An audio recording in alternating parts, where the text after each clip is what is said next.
which starts today in the UK, which allows people to be tested, and those who have been in close contact with someone showing positive results to be traced and told to isolate for 14 days, even if they have no symptoms. Now, to talk about that, actually the service was originally planned to operate with an NHS contract tracing app that enables digital contract tracing on a large scale. SVT, which just explains a little bit more about this new application. The British government launches its coronavirus test and trace service across England in a strategy to ease a nationwide lockdown due to the coronavirus pandemic that killed more than 37,000 people. UK Prime Minister Boris Johnson says that the new service will allow anyone with virus symptoms to be tested and to isolate for 14 days if proved to have been in contact with someone showing positive results. Then you should, if you're contacted by an NHS tracer and you're told that you've been for more than 15 minutes, less than 2 meters away from somebody who has tested positive for coronavirus, then you should self-isolate. That's what we're saying. The government has hired 25,000 dedicated staff and aims to be able to trace the contacts of 10,000 people a day, which it says could be scaled up if needed. Health Secretary Matt Hancock says that the new testing and tracing service will be vital to stopping the spread of the virus. NHS Test and Trace means we can start to replace the national lockdown with individual isolation for those who've been in contact with the virus and local action where it's necessary to respond to a flare-up. The service was originally planned to operate alongside a smartphone tracing app developed by the National Health Service, but that is still undergoing testing. The app is now due to be launched in the coming weeks following a successful rollout on the Isle of Wight of the southern English coast in recent weeks. Until then, tracers contacting people will ask them to share information about their recent interactions to identify those they have been in close contact with. Now, joining me to discuss this and more is Jamal Ahmed, who's the CEO of Casient Privacy Experts and a data privacy expert himself. A very warm welcome to you. Assalamu alaikum wa rahmatullahi wa barakatuh. Jamal, how are you? Wa alaikum assalam wa rahmatullahi wa barakatuh. Alhamdulillah, I'm very well. Thank you, sir. Yeah, very well, thank you. It's wonderful to have you join us again. So, Jamal, this contact tracing application, they want to roll it out on a large scale. A lot of people don't really understand what this is trying to address because there are a lot of problems with this app. I mean, in your mind, is this going to be successful? Will this work? So, what we need to look at is what this country is proposing to do compared to what people in other countries and the rest of the world are proposing to do. Now, the main difference here, and the main thing people are concerned about, is the NHSX App wants to collect data in a centralized location. So that means everyone who downloads the app, they want to collect all of that data in one central place. Whereas when you look at countries across the world, most other countries are opting for the app that's going to be designed by Google and Android, where they have a decentralized app, which means the information is collected on individual phones and no more than that. Now, why are people so worried about collecting all of that information in one central location? Because it means that all of that power then rests with one database, which we don't know who has access to that. And that's where the concerns come, because if you think about your mobile phone and how it accompanies you, it's got details of all of your contacts on that phone, and it's going to have details of every single person that you meet and come in contact with. You might go to events which are political nature. You might go and visit places of worship, which will reveal characteristics about your religion, which might be used to discriminate against you. And people are worried about purpose creep, or how this might be used by other departments for tax purposes and immigration. Now, it's not just individuals and privacy experts like myself that are concerned. We have the MP Harriet Harman, who said this sort of data gathering was never envisioned and is pushing for a law to protect the individual rights of all of our privacy. Now, further to that, Jonathan Montgomery, who is sits on the oversight committee of this NHS App, he wrote a letter to Matt Hancock expressing his concerns. And one of the things they were all concerned about was the data protection impact assessment, which they was asked to comment on, was substantially different to the one that was in published data. And also they were finding out details about the app in the Telegraph a week after, and they was being kept completely in the dark. In addition to that, we have wide-ranging security concerns, and a lot of people are worried that hackers are being attracted by this app to try and target people with phishing emails and SMSs to be able to gather data for their own illicit purposes. So there is another issue here. From what I remember in our conversation, it seems that this app can only be used on phones which are kind of newer than 2 years old. Is that right? That's correct. So, I mean, that's the other limitation with this app. So it will be, in effect, it's useless to anyone that has a smartphone that is older than 2 years old.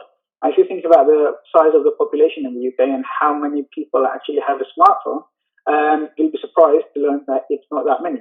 And most vulnerable people, that's the people that are over a certain age and the people that come from vain communities, they're less likely to have a smartphone and even less likely to have a smartphone that is younger than 2 years old, which basically means that the most vulnerable people will be left in the dark and they'll have no way of understanding if they've come into contact with someone that's had this virus. And also, the amount of people that don't have a smartphone, if they're walking around freely and they have contracted this virus, other people who are relying on the app will never know that they've come into contact with someone who's been carrying coronavirus. So, for people to be told to isolate for 14 days, what makes anyone think that's going to happen? How do you police that? How do you enforce that isolation? Well, it's a very interesting question that you ask. How do you enforce that isolation? Especially with what's happening with our friend Cummings in the news. Just say someone wants to test their eyesight, how would you go about policing that? So the police are very frustrated with what the government advisors are doing and the double standards, one rule for them and one rule for the rest of us, and it's giving them issues in enforcing the current law. So I have absolutely no idea how this government proposes that anyone might be able to enforce any kind of lockdown or quarantine. So that shows signs of this. So Jamal, just from what I'm hearing and I'm seeing, this just seems to be an absolute waste of public money, because this is our money going into this new application, this test and trace application, which really doesn't seem to have any merit whatsoever. There seem to be too many prerequisites. One, everyone must have a phone, and one which is at least a minimum of, I suppose, maximum, or say not older than 2 years old. So already a lot of the population are completely ruled out, and there are obviously many people who don't use mobile phones and elderly who wouldn't know what an app is. So what is the actual point of running this? What information can they really be gathering? Or is it just purely a data gathering exercise? Is that all it is? And you just hit the nail on the head there. A lot of people are worried, and rightly so, that this is just a way of collecting data. Now, earlier today, it was revealed by The Guardian that the NHS contact tracing app is going to be collecting information and holding that for 20 years of anyone that reports signs of symptoms and all of their contacts in their phone. Now, I don't know if I'm comfortable with anyone in my phone book or anyone that's got me saved in their phone book passing that information onto the government, who's going to be collecting that for 20 years, especially given the paper that was published by the Oxford University Big Data Institute, which shows that there's links between Faculty AI, which is the company that was used by VoteLeave, which is also the company that's been tied to the Cambridge Analytica scandal. And what we've seen is that there seems to be some kind of backdoor for apparently research purposes, where they can have access to the data collected by this app, collected in a central location. And that's what most people are concerned about. Is it just an excuse just to find another way of monitoring subjects and turning this into more of a police state? We don't necessarily have anyone from the government or from the NHS or anyone who is linked to the development of this app. So we don't have the other side of the story. But right now, for me, it just doesn't seem that there is any value whatsoever. Maybe there's a viewer watching wants to call in who feels that, we're completely wrong. Maybe that this new test and trace service is a great idea and you have some a great view on how it will work. But I think based on everything that you've been saying, Jamal, there's just too many question marks. Yeah, and I mean it's not just my word. If you look at what the NHS chief said in the papers about a week ago, he said this app and all of the questions is damaging the credibility of the NHS. And if you look at the NHS App Store, so for anybody to have an app that goes on the NHS App Store, it needs to meet and pass certain security and privacy requirements. Now, this NHSX app has failed to meet most of those requirements, and this is why the government don't actually believe in the app themselves, and they're developing a second app in line with this, which looks at a decentralized method. So if the government had confidence in this app to begin with, I don't understand why they would be developing a second app at the same time. It clearly shows they have very little confidence in this app themselves. What is your view? What is an alternative other than this app that we could, in a way of leveraging technology to kind of achieve the same ends here? So, I mean, I've been saying the same thing from when this coronavirus started. Tracking and tracing works very well only if testing is done on a large scale. So if you look at countries like Singapore, if you look at countries like South Korea, if you look at countries like Japan and Israel, you see that they spent a lot of money right at the beginning tracking and testing individuals. They tested so many people. Once you test most of the population, then you can continue to track them and see who they've come into contact with. And you can use mobile phone networks for that, just like Israel has been using, and they've shown that it works very well. I don't understand why this government sat around for so long, and they're still not meeting the testing targets that they need to do in order to be able to control this virus as they say they want to do. Okay, so Jamal, I suppose the other question I have for you in terms of what are you seeing are the real issues that maybe you're coming across in this whole lockdown situation, kind of pertaining to your field? What are the key issues, and is there anything of concern for us as citizens of the country? Yeah, so I mean, the key issues that I'm seeing that would be relevant to anyone watching tonight is that basically there are a lot of attackers, a lot of hackers and scammers sending out emails pretending to be from, let's just say, the NHS and download this app. Now, nobody knows which to download this app from. Everyone knows there's an app coming. So there's a lot of fake emails going out asking people to download this app, text messages going out asking people to download an app. And the app is not the official NHSX app. It's just an app so they can get access to your phone. And when they can get access to your phone, they can get access to other information that they may be able to use to cause damage or take things from you, such as your data, your bank details. So what I would say to anybody watching is please be very careful about any messages that you get about secret cures for the coronavirus, about secret apps or about apps about downloading this. None of this is officially there. It's all designed to get your personal data so they can use it to take things from you, such as your money or other personal data that might be private to you and important to you. So be very, very careful when receiving emails, who you're receiving it for.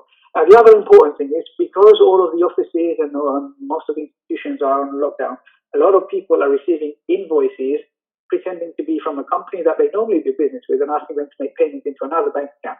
So people's emails, I would say be very extra careful. And if you do receive such emails, don't follow any links on those emails to make any payments. Contact the company directly, confirm those details over the phone, and only then, when you're comfortable, make those payments. Otherwise, do not click on any links and do not pass on any of your personal details, especially your financial details. So, Jamal, would you give us some basic tips and advice for the viewers watching? Some are tech savvy, others not as much. But what would you recommend that they could be doing in order to protect themselves from these kind of attacks? So the first thing I would say is, if it sounds too good to be true, it probably is. If someone's offering you a tax refund before it was COVID-19, if someone's saying there's some money waiting for you somewhere, then it's definitely too good to be true. So stay away from those apps. Most phishing emails and SMS campaigns, they will send you a shortened link. It might come up as a bit.ly link. Now, when you hover over that link, it will actually show you where it's going to be taking you. And if that page doesn't look official and doesn't look legitimate, stay away from it and report it as spam. What I would also say is, where you get emails that look like a company, check for grammar and spelling mistakes. Sometimes there might be a little accent, but there will usually be something in the email that gives it away that it's not bona fide email. But most of the times, what you should be looking for is the link where it will actually. And it's from itself, correct? Sorry, say that again. Check where the email is from, because I think if you hover over the from or whoever sent it to you, that reveals the real email address. Correct. Check where it's from, and if there are any links in these suspicious emails, don't click on those links. If you believe it to be from a genuine, legitimate company, directly close your browser page, open a new page, and type in the address yourself and go to that page, or give them a call and say, "Have you sent this email to me?" And what about antivirus software? I mean, if you have Windows Defender, it's as good as most of the antivirus software out there. There isn't anything in particular it will do apart from slow down your computer. And most antivirus softwares are not really designed to pick up phishing campaigns. But some kind of incorporate a kind of full protection now, don't they? So antivirus, phishing, protect you when you're kind of going online and making your purchase as well. So some are very comprehensive, aren't they now? Yes, some are very comprehensive, but I mean, even when you have those things, it's always down to human error and human negligence where we see most cyber incidents. So what you're saying is just make sure when you look at the email, if it's in your spam folder, there's probably a good reason why it's there. Maybe just delete those, and if any do get through, then check the grammar, check who it's been sent from, hover the mouse over there and just kind of get what the address is. And don't click on any links, which is ultimately what you're saying, and find out which company sent it and maybe verify it directly with them rather than clicking on any links or calling any numbers in the email itself, correct? Absolutely. Do your due diligence. If you're not expecting an email, if you're not expecting a text, certainly you should be alarmed if you start receiving those, especially if someone's sending you invoices with new bank details. I'd be very suspicious. And like you said, the first thing to do is check, do your due diligence, make sure there's no spelling, grammatical errors. If there's anything that causes you alarm or suspicion, once you've done that, verify independently of the message that came to you. Great. Jamal, thank you so much for joining us. It's always a pleasure to have you with us, especially talking about this particular app. It'll be interesting to see where that goes. Again, probably not very far, but let's see. Take care. Assalamu alaikum wa rahmatullahi wa barakatuhu. Now, that's all we have time for. That's all we have for your views on the news. I'd like to thank all the guests who have joined us. We'll be back again next week at the same time. Until then,